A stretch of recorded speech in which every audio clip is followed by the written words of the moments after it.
Živijo in pozdravljeni vsi, danes bomo imeli en spletni seminar, kako potržiti svoje namestitvene kapacitete, hotele, apartmaje. Pa kar začnimo. Trženje namestitvenih kapacitet. No, čas za kviz. Pa si poglejmo, kako tržiti posteljne kapacitete v turistični destinaciji. Današnja tematika z malo brainstorminga, tako da bomo tudi mi pomislili, pa videli, če dobimo kakšne pametne ideje, bo pa sledeča. Kje dobiti informacije, kaj je v trženju dobro in kaj je v trženju slabo? Kako definirati stroške in postaviti ceno vaše usluge, tako da ustvarjate profit? Katere investicije vam prinesejo dobiček? Stvari, ki jih ponavadi pozabimo oceniti ali pa jih podcenjujemo. To so sigurno, koliko stane čas vašega zaposlenega in koliko stane vaš čas. Kaj pa, če se vam številke ne izidejo? Pa pojmo na prvo temo. Pridobivanje informacij. Kako zvedeti, kaj je dobro? Na mikronivoju so to posveti, nasveti prijateljev, znancev in podobno. Če se vaš kolega dobro trž, boste njega vprašali, pa vam bo on povedal, kakšni so njegovi prijemi, pa se boste potem oba dobro tržili. Na malo večjem nivoju, na srednjem nivoju, so to sestanki in izobraževanja. Več glav, več ve. Na makronivoju pa je to internet. Na internetu dobimo ogromno informacij, kako določene stvari delati, kako jih drugi delajo, kakšne so prakse ostalih. Da zvemo, kje informacije so relevantne, so tudi te informacije dostikrat ovrednotene. Najboljši primer je TripAdvisor. Na TripAdvisorju lahko sami pogledate, kako dobre ocene neka namestitvena kapaciteta dobiva in potem analizirate, zakaj dobiva dobre ocene. A je to zaradi usluge, a je to zaradi cene, ali je to zaradi lokacije. Ali pa še marsikaj drugega se najde. Stvari, ki jih sami ne moramo ugotoviti, ampak jih ugotovimo s pomočjo informacij, ki jih dobimo od drugih. V tem primeru z interneta, ker dobimo največ informacij. No, pa pojmo zdaj na definiranje stroškov. Pri stroških prva stvar, ki jo lahko ocenimo, so stalni stroški. To so stroški vzdrževanja, ogrevanja, zavarovanja in podobnih stvari, stroški amortizacije, stroški investicij, pa še kar nekaj drugih bi se našli verjetno zraven. Potem imamo variabilne stroške.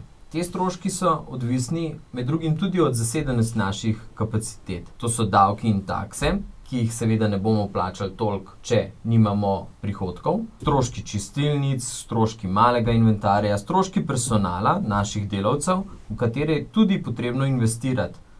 Sploh s kakšnimi izobraževanji, da se kvaliteta in nivo usluge dvigneta. Stroški oglaševanja ali pa kakšni agencijski stroški, recimo tudi Booking.com stroški, kjer vzame provizijo, so te variabilni stroški, ki jih moramo upoštevati. Te agencijske stroške si sami lahko prilagajamo glede na to, na katerih kanalih se tržimo. Booking.com je samo eden od kanalov. Lahko so to naši stalni gostje, ki privedejo nove goste. Ta zadeva nas najmanj stane. Agencije nas vsekakor stanejo več. Lahko to je naša internetna stran, ampak tudi ta nas stane nekaj denarja, v kar moramo vložiti. Stanejo nas tudi prazne sobe ali pa nepredvideni dogodki.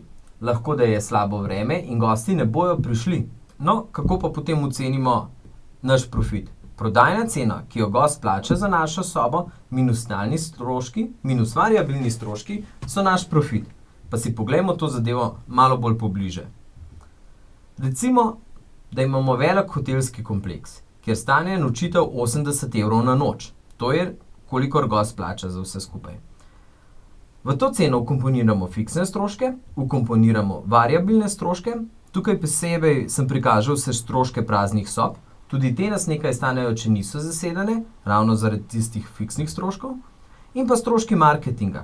Recimo pri hotelu, ki ima 1000 sob, je lahko marketing na eno sobo samo 1 evro na noč, pa imamo potem 1000 evrov na noč za marketing. Izredno majhen delež te sobe je treba vložiti v marketing. Tudi če imamo na pol prazno, se še vedno določen delež denarja za marketing dobi. Ampak ni ga potrebno veliko glede na delež od sobe. Pa recimo, da naredimo od tega 10 evrov čistega profita. Profita, ki ga potencialno damo tudi v investicije. Ali pa v marketing, s tem, ko pojačamo marketing, nam tudi marža naraste in imamo lahko višjo ceno. Če ima hotel 500 sob, bi pri 50% zasedenosti imel 250 nočitev na dan. Kar je še zmeraj veliko, če od vsake nočitve zaslužimo 10 evrov čistega. Kaj pa potem pri manjšemu ponudniku?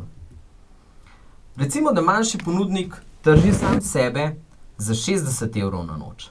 Temu ponudniku ni potrebno toliko denarja vlagati v marketing, ker za marketing poskrbi močnejši ponudnik in on v destinacijo privede dovolj gostov. Manjši ponudnik pa pač za nižjo ceno dobi preostanek gostov. Fiksni stroški so tudi pri malemu ponudniku, prav tako variabilni stroški in mali ponudnik recimo zasluži 20 evrov na noč.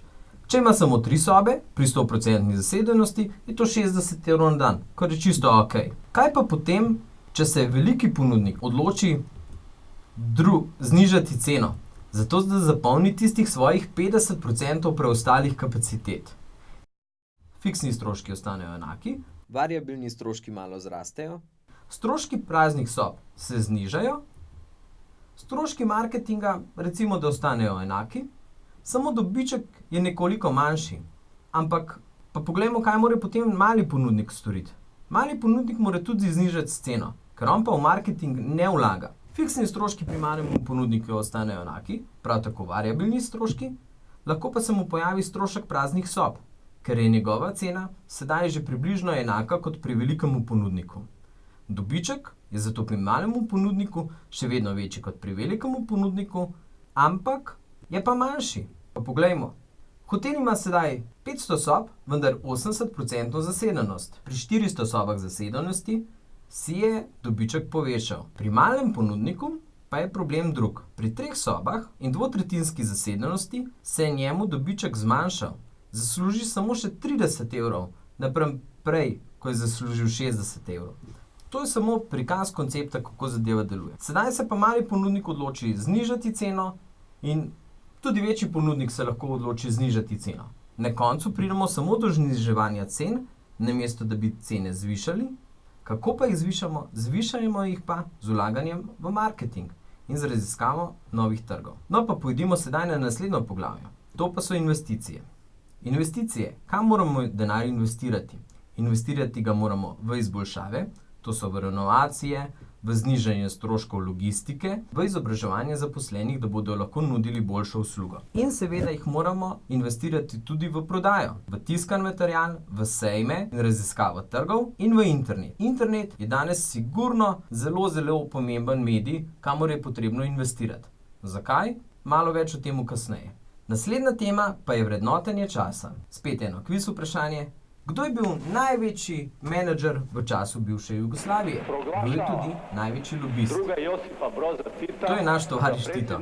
Ko je on prišel v Kranjsko Goro in v Planico, se je kar trlo ljudi. On je poskrbel za ves marketing destinacije. Cela Juga je potem drla k nam. Pravi menedžerski Jack.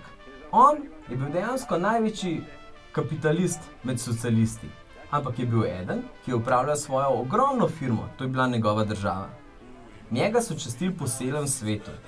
On je imel, poglejte kakšne transparente. Cele štadione so priredili v transparent samo njemu. Parade, ni da ni. Prijateljeval je tako z Zahodom, primer z angleško kraljico, pa njegova prijateljica je bila tudi Elizabeth Taylor. Prijateljeval je pa tudi z drugimi ljudmi. Na tej sliki ga vidite z Gaddafijem. Z Gaddafijem sta sklepala kar dobre posle.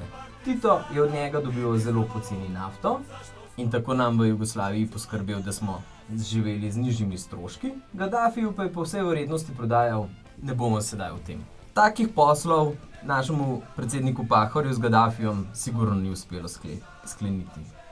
Ko je Tito umrl, se je njegovega pogreba udeležilo kar največ državnikov z vsega sveta. No, pa preidimo sedaj iz socialističnega prijema v kapitalističnega.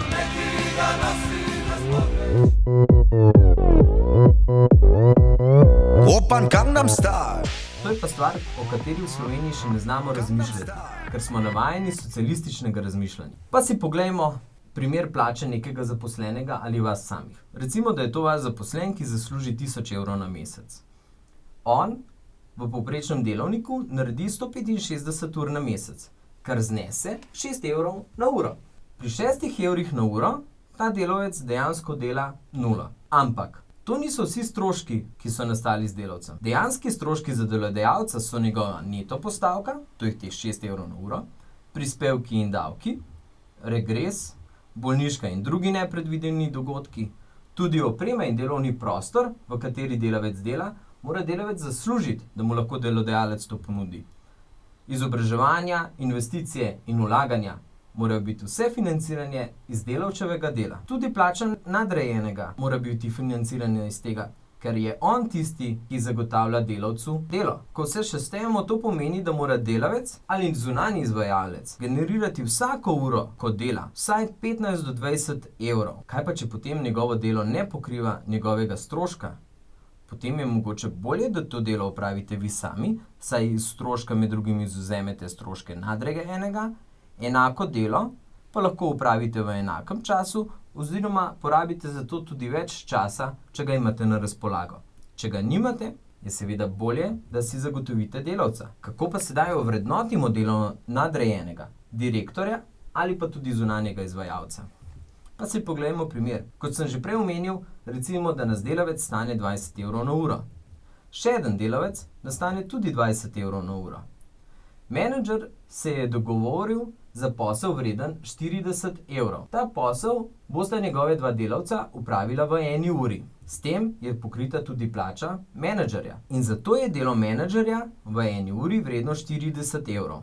Če menedžer želi zmanjšati stroške dela, potem lahko v istem času to delo opravi sam, če ga ne more, je bolje investirati v delavce, ki bodo to delo opravili v tem času namesto njega.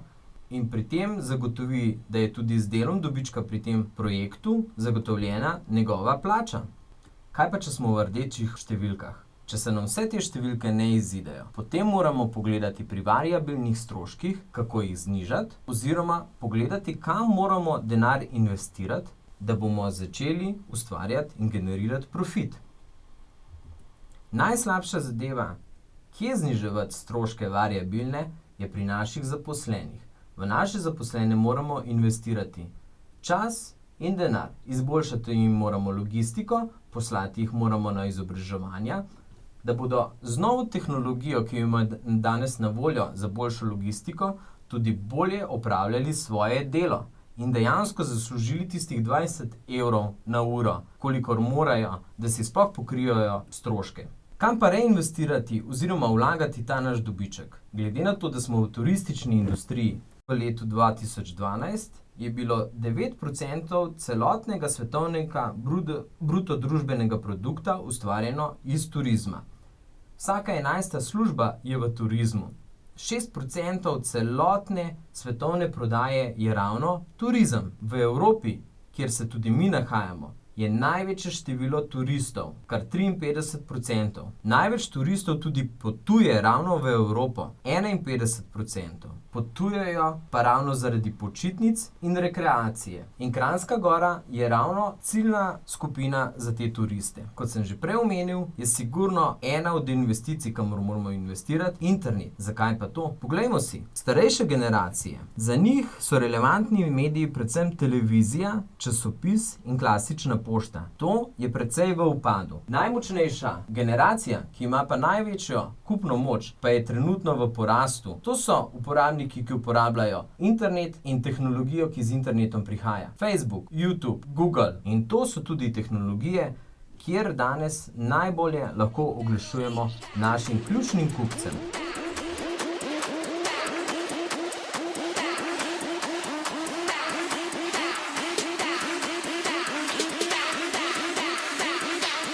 Do the Harlem Shake.